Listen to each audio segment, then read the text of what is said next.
C'est reparti, la grande émission Le Mag. Merci d'être là les amis, on est très heureux de vous retrouver. Il va se passer plein de choses encore une fois aujourd'hui. C'est déjà vendredi, mais on n'est pas encore tout à fait en week-end. Week-end confiné, je le rappelle. Alors on va en profiter au maximum avec, dans un instant, invité, chroniqueur, reportage, un programme de dingue. Je vous le détaille dans quelques instants. Installez-vous, la grande émission Le Mag, vous le savez, c'est votre magazine de société 100% Côte d'Azur. Et ça va commencer juste après ça. Petit suspense, je sais pas pourquoi.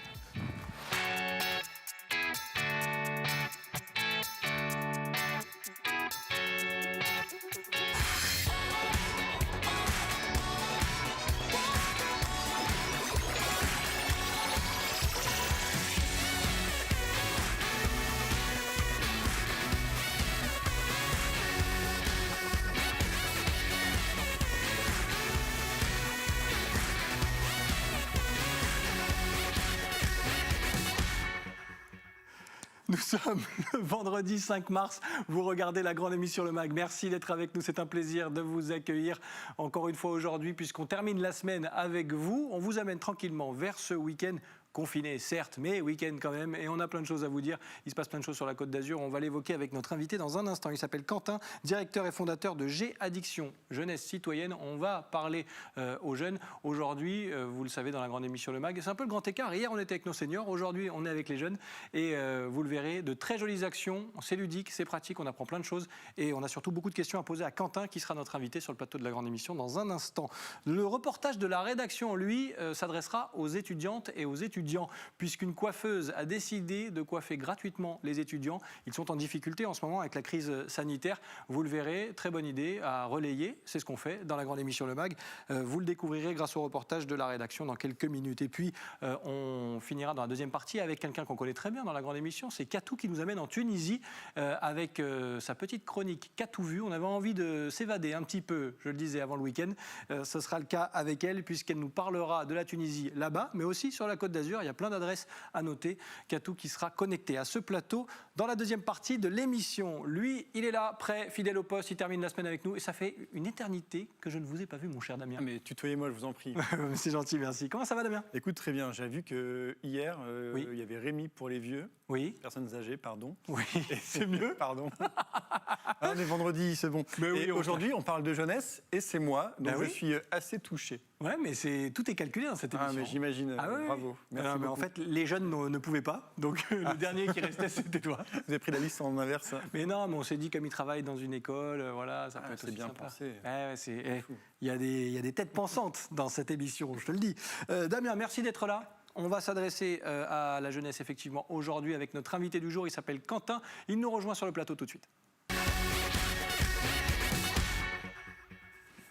Soyez bienvenus, Quentin, installez-vous. Bonjour. Merci d'être là, comment ça va? Merci à vous, super, très bien. Ouais. Bon, tout va bien, on continue, nous, d'évoquer ce que je disais dans le sommaire, cette jeunesse avec de très belles actions. On va parler de l'association tout de suite, parce que autant rentrer dans le vif du sujet avec vous.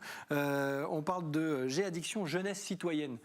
Mais, alors il y a plein de choses qui sont réalisées aujourd'hui, mais cette association, elle commence à avoir une petite histoire assez sympa. Ouais. Expliquez-nous comment elle est née et pourquoi surtout. Ça fait 10 ans déjà. J'étais étudiant à l'université avec une bande de copains. On a lancé une idée folle de monter une structure étudiante qui devait dynamiser notre campus. Et puis très vite, les jeunes ont été très nombreux à nous suivre, plusieurs milliers. Et aujourd'hui, nous sommes sur tous les grands enjeux citoyens, aux côtés des services de l'État, des écoles, des campus, des collèges, des lycées. Nous promouvons les bons comportements, les comportements responsables, afin que les jeunes prennent les bons réflexes. C'est ce que j'allais dire. Qu'est-ce qui se cache derrière le terme de geste citoyen, parce que le spectre est assez large finalement. Ouais. En fait, l'ADN de notre asso, c'est l'engagement citoyen des jeunes, de booster les jeunes, parce qu'ils sont capables de déplacer des montagnes et de monter de super belles actions sur tous les grands enjeux, l'environnement, l'égalité femmes-hommes, la sécurité routière, la lutte contre les addictions, et puis aussi d'insuffler à cette jeunesse cette envie de s'engager au service de l'intérêt général dans de grandes causes nationales. C'est aussi l'occasion, Damien, je te donne la parole dans un instant, c'est aussi l'occasion de tordre le cou à certaines idées reçues.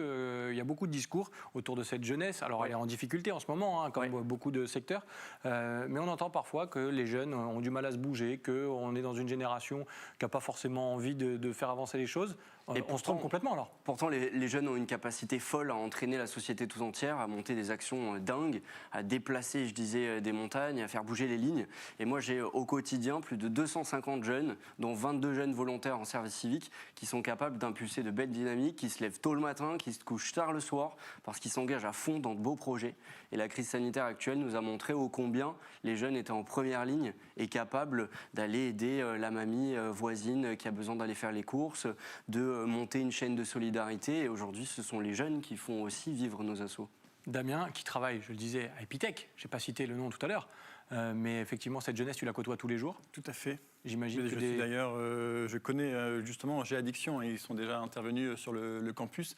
Et c'est vrai que c'est des initiatives comme ça qui sont chouettes. On en parlait juste un petit peu avant off. Ce que je trouve intéressant, c'est que ce sont souvent les jeunes. On parlait d'idées reçues juste avant. C'est plutôt les jeunes qui cassent les idées reçues justement et qui éduquent un petit peu les adultes ou les personnes plus âgées. Mais je trouve que c'est quelque chose qui est bien. Mais justement, quand tu dis que ça part d'une idée de jeunes, d'étudiants qui se lancent, comment on fait justement le virage aujourd'hui, J'ai Addiction, ça représente quoi par rapport au projet? C'est quoi le gros virage qu'il y a pu y avoir? Alors, aujourd'hui, on couvre 70 000 jeunes à l'échelle des Alpes-Maritimes, ce qui est énorme. Mais on a eu la chance de trouver des personnalités fortes qui ont cru et qui ont fait confiance à cette jeunesse.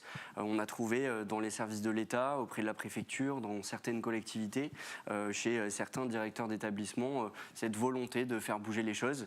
En fait, le virage, ça a été un virage citoyen. L'asso a grandi en même temps que nous. Et de plus en plus, on a été confrontés aux problématiques des jeunes, qui n'étaient pas juste de sortir, de s'amuser, de faire des loisirs, mais aussi de les accompagner dans leur vie quotidienne. Nous, du coup, on avait fait des interventions avec vous parce que vous nous aviez contacté. Comment ça marche, du coup? C'est les personnes qui vous contactent ou c'est vous qui allez un petit peu... comme vous aviez fait, par exemple, pour Epitech, et vous nous aviez contacté en proposant de faire des ateliers? Alors, on sillonne, nous, tous les campus universitaires du département, maintenant aussi les collèges, les lycées, les écoles, et maintenant, ce sont beaucoup plus les chefs d'établissement, les enseignants, les parents qui nous contactent. C'est bon signe. Ça veut dire qu'on a sa place et qu'on commence à parler au grand nombre. On ne refuse jamais, on essaie toujours de trouver des solutions pour répondre à toutes les sollicitations, mais effectivement, le public est particulièrement demandeur, et on est sur des enjeux hyper importants, plus que jamais d'actualité. Je parlais d'égalité femmes-hommes, d'environnement. Les jeunes, les établissements sont demandeurs sur ces questions-là. Et il y a beaucoup à faire, le champ des possibles est immense. Lundi, d'ailleurs, on fera une spéciale journée des droits aux femmes aussi, puisque ce sera le 8 mars, et on l'évoquera forcément dans la grande émission Le Mag, évidemment. On continue de discuter ensemble, et Damien, je me tourne vers toi, parce que tu le sais, il y a le petit quiz qui est prêt. T'as bien révisé? J'ai vachement révisé. Ouais. J'aime bien parce qu'il y a une espèce de petite pression, alors que finalement, il n'y a rien à gagner dans ce quiz. Ah, il n'y a rien à gagner? Ah non, hormis mon estime. Ah oui, mais c'est énorme déjà. C'est déjà énorme, effectivement. Des indices vont s'afficher. Derrière chaque indice, une information qui concerne notre invité. On va essayer d'en savoir un petit peu plus. Damien, à toi de trouver quelle info se cache derrière ce premier indice. 1000. Le nombre d'interventions que vous avez déjà réalisées dans le département? Plus d'1 millier d'actions de proximité sur le terrain. Bravo. Je suis très étonné, je suis en train de me dire il a triché, c'est pas possible. J'avais dit que j'avais révisé. 1000 interventions en 10 ans? Oui, en 10 ans, avec une accélération, une montée en puissance assez folle sur les 2 dernières années. On est effectivement sur des actions quasi quotidiennes, le soir, le week-end, les vacances. On aura le temps de se reposer plus tard, il y a déjà beaucoup à faire aujourd'hui. Elles prennent quelle forme, ces interventions? Parce que quand vous allez sur le terrain, quand vous allez à la rencontre de ces jeunes, ça se met en place comment? Ce sont des choses ludiques, il y a de la mise en situation. Expliquez-nous un petit peu comment ça s'organise. Oui. Le parti pris dès le départ, c'est de monter des actions par des jeunes, pour d'autres jeunes, et de s'entourer de professionnels sur la sécurité routière, avec des moniteurs d'auto-école, avec les services de la préfecture, avec des professionnels de la route, des pompiers, des gendarmes, des policiers, mais aussi avec des jeunes. Et les jeunes sont le fer de lance de nos dispositifs. En fait, ils ont soit bossé sur une idée via un brainstorming, ils fourmillent de bonnes idées et de plein de bonnes intentions. Ensuite, on essaye concrètement de le mettre sur le terrain, d'aller dans les établissements scolaires et universitaires. Et puis, souvent, c'est une idée folle couchée sur le papier, l'envie de changer les façons de faire, de la prévention, et changer les façons de faire de l'éducation à la santé, à la citoyenneté, à l'environnement. Et ensuite, on met les choses en place. Ouais, ça dépoussière pas mal ce que nous, on a pu connaître, parce qu'on est un petit peu plus âgés. Une petite chose qui me questionne. Mais facile, je t'en prie. On peut vous accompagner, vous aider financièrement ou comment ça marche? Vous avez fonctionné qu'avec des financements publics ou c'est aussi du privé? Non, l'ASSO a un modèle économique assez original. Elle est très vite allée chercher des fonctionnaires privés, de grandes entreprises. Nous sommes aussi lauréats de grandes fondations, par exemple le coup de cœur de la fondation SNCF, le coup de cœur du groupe Suez pour la préservation de la biodiversité. Et ces entreprises, aux côtés des pouvoirs publics, de l'État et des collectivités, nous permettent d'accélérer, d'aller encore plus vite. Donc oui, évidemment, s'il y a des financeurs ou des grandes entreprises qui veulent aussi sensibiliser leur public, on viendra dans vos locaux, carrément. Bon, on continue ce quiz, on continue d'en savoir un petit peu plus sur G-Addiction. Aujourd'hui, Damien, pour l'instant, tu t'en sors très très bien. Bravo pour ce premier quiz. Le deuxième, il arrive. Ouais, mais je te mets un peu la pression parce que je sais que 4. tu aimes bien bosser sous la pression. 4. Ah ouais, 4. C'est un peu plus dur. On a essayé de faire le plus large possible pour te piéger. 4. 4. Bah 4. On les a un petit peu évoqués tout à l'heure. J'adore les 4 étudiants qui ont lancé. Non. On l'a évoqué tout à l'heure en tout cas, mais justement c'était. C'est des pôles d'action, c'est 4 enjeux majeurs. 4 enjeux majeurs, la sécurité routière et la prévention santé. Nous sommes le lauréat d'un prix national innovation sécurité routière, décerné par les experts du ministère de l'Intérieur et de la sécurité routière, parce qu'on a créé un escape game qui révolutionne les façons de faire de la prévention et de la sécurité routière pour apprendre les bons comportements sur la route. En fait, vous devenez un policier enquêteur sur un accident de la route, il faut retrouver les causes de l'accident de Thomas. Vous allez rentrer dans une boîte de nuit, sur le lieu de l'accident, dans l'appartement de la victime et enfin dans le commissariat central. Ensuite, un autre pôle d'action, l'environnement, l'éducation à l'environnement, la préservation de la biodiversité, la lutte contre le réchauffement climatique. On vient de lancer à Grasse un dispositif intégré au contrat de transition écologique de l'agglo, du département, de la région.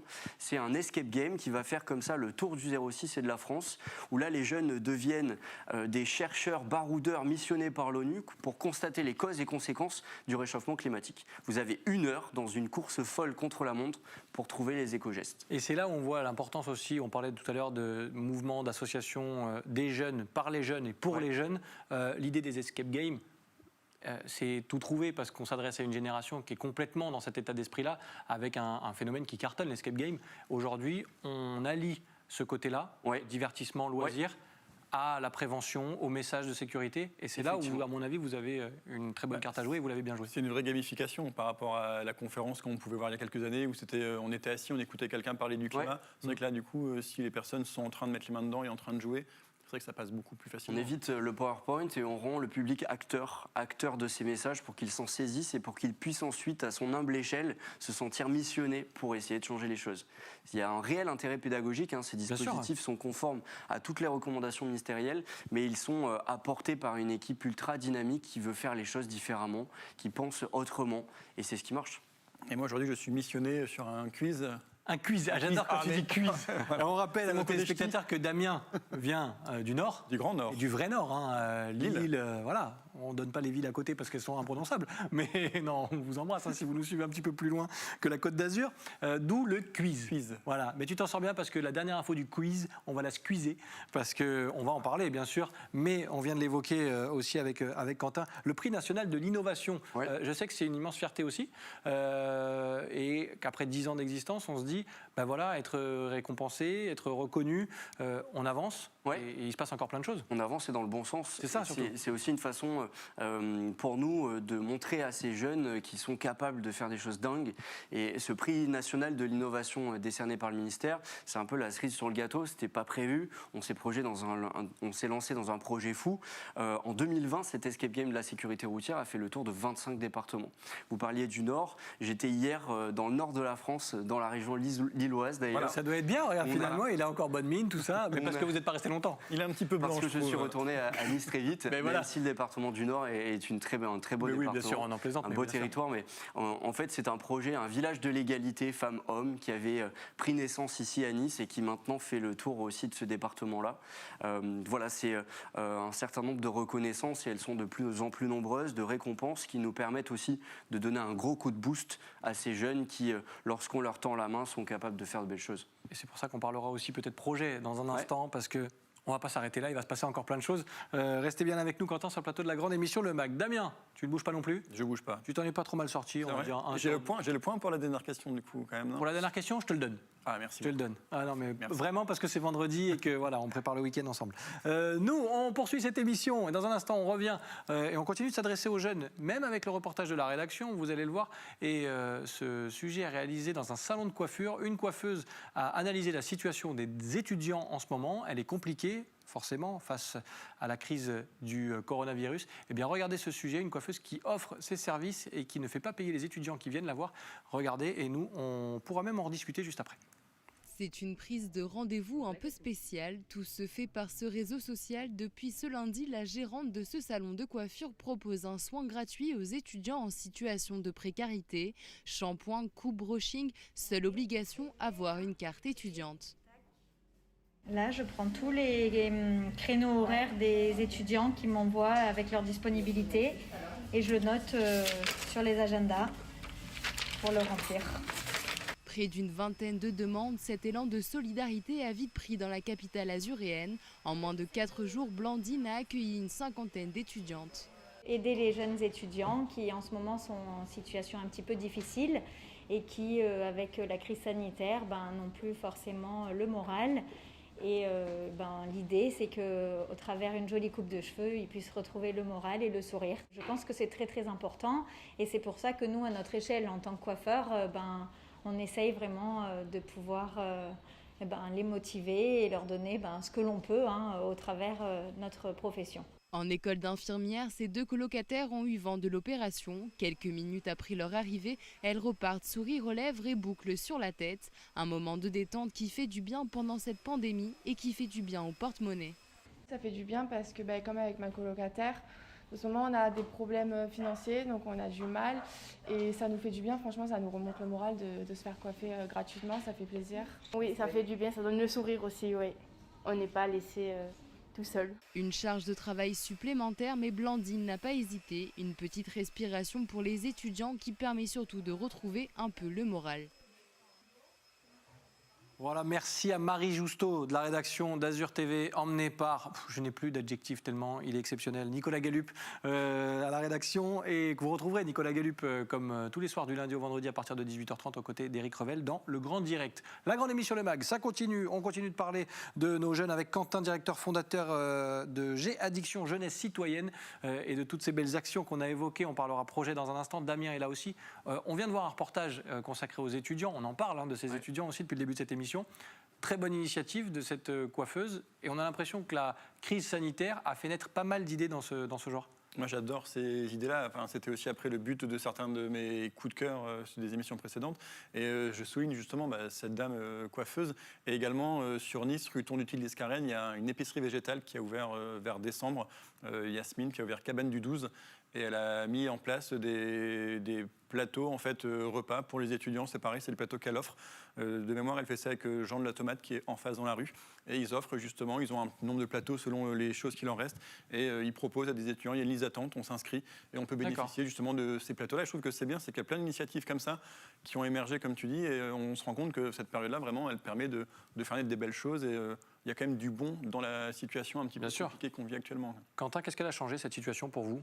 Là, on voit le beau côté de la crise. Moi, pour être au contact des étudiants quasiment tous les jours, je connais leurs difficultés et je vois qu'ils sont particulièrement impactés. J'ai dans mon équipe 22 volontaires en service civique qui s'engagent 3 jours par semaine pendant 8 mois. Alors ça leur fait un complément d'indemnité et ils connaissent vraiment au quotidien de vraies difficultés. Mais les initiatives comme celle-ci nécessitent et ont besoin d'être encore davantage déployées. C'est une belle chose que vous en parliez aujourd'hui. Et c'est pour ça qu'on s'en fait le relais avec grand plaisir sur les antennes d'Azur TV, dans la grande émission Le Mag en particulier. Un peu de voyage, ça vous dit, parce qu'en ce moment on est un peu frustré. On va partir en Tunisie avec quelqu'un qu'on connaît très bien, que tu connais bien aussi, Damien. Katou, notre chroniqueuse, une de nos chroniqueuses, qui va être connectée à ce plateau. Oui, fais-nous voyager, Katou, on est encore une fois à vos côtés. Katou vu sur Instagram notamment, sur les réseaux sociaux, et elle est normalement connectée à ce plateau. Comment ça va, Katou ? Ça va, les jeunes? Ça va? Bon, Katou, tu nous manques, hein, il va falloir revenir. Hein. Oui, promis. J'ai été obligé de prendre Damien aujourd'hui. T'imagines un peu dans quel état je suis? Il fallait un jeune. C'est compliqué, c'est compliqué. Ah bah, ça tombe bien, ça tombe bien. Ça tombe bien parce que je vais parler d'un endroit de son film préféré. C'est vrai? C'est quoi ton film préféré? Star Wars. Ah, Star Wars. Tin, tin, tin, tin. Ouais, je fais un peu la musique. Voilà. Katou, on va voyager avec toi. On va où? Dis-nous tout. On a envie de s'évader, surtout à la veille d'un week-end encore confiné. On va aller dans le sud de la Tunisie, donc au départ de Tataouine jusqu'au port du désert. Donc c'est en compagnie de Walid. C'est un jeune homme que j'ai rencontré sur Instagram par hasard pendant que je cherchais des images du village où est né mon grand-père. Et malheureusement, le nom du village était mal inscrit sur son acte de décès et je suis tombée par hasard sur Walid et qui m'a aiguillée et depuis, on est devenus des copains sans se... Et il travaille dans le désert tunisien et donc voilà, là avec ses collègues de travail, nous font découvrir le paysage magnifique, les maisons anti-troglodytes qui existaient avant Star Wars, bien évidemment. George Lucas s'est installé, je crois, en 1976. Et en 1976, il a tourné le premier épisode de Star Wars. Et ces maisons anti-troglodytes ont servi de maison de vacances pour mon père. Donc je connais très bien cette partie-là sans être jamais allée. Voilà.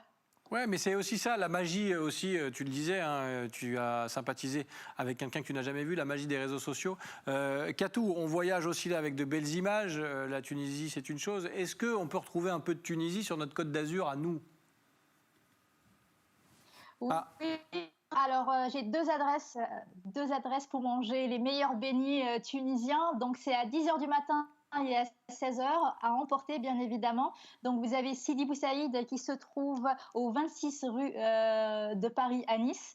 Également le Carthage qui se trouve à la place Saint-François.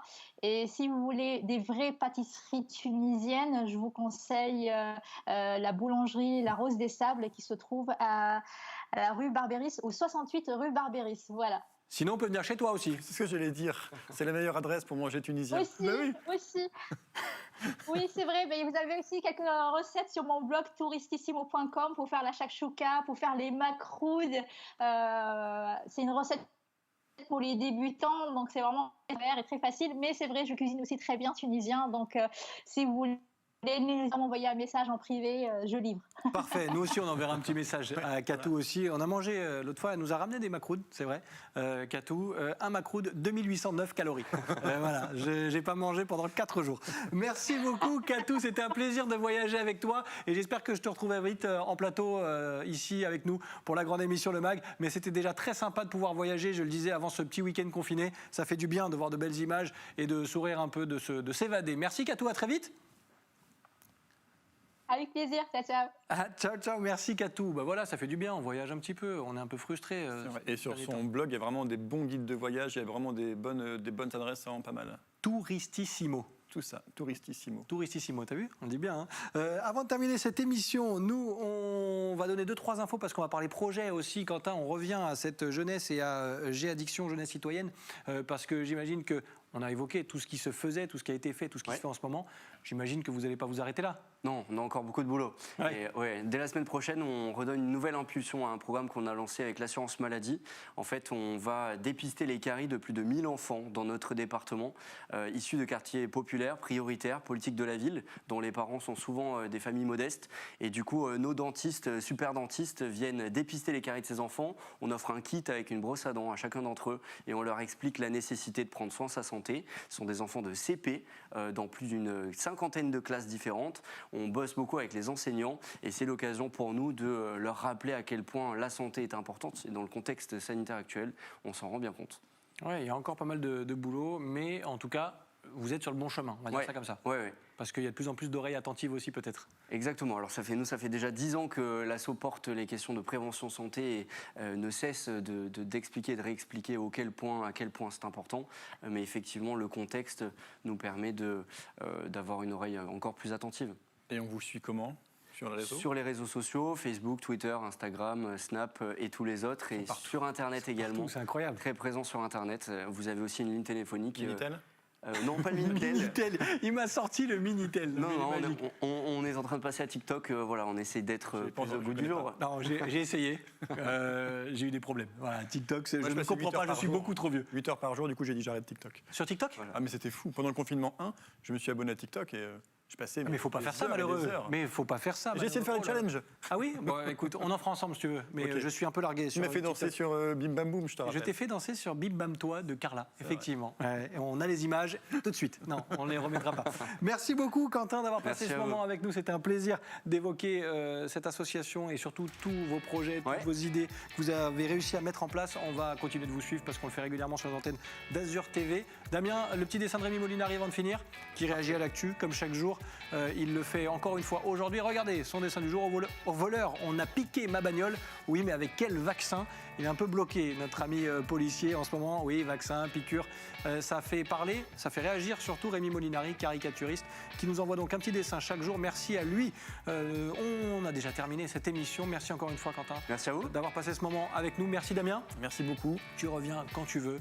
Donc là, tu me dis à demain. Et ben alors à Et non, demain. Demain, on n'est pas là, c'est le week-end. Ah bon. Week-end confiné, prenez soin de vous. Surtout, merci à toutes les équipes de la grande émission Le Mag, encore une fois cette semaine. Sébastien Lyotard en tête à la réalisation.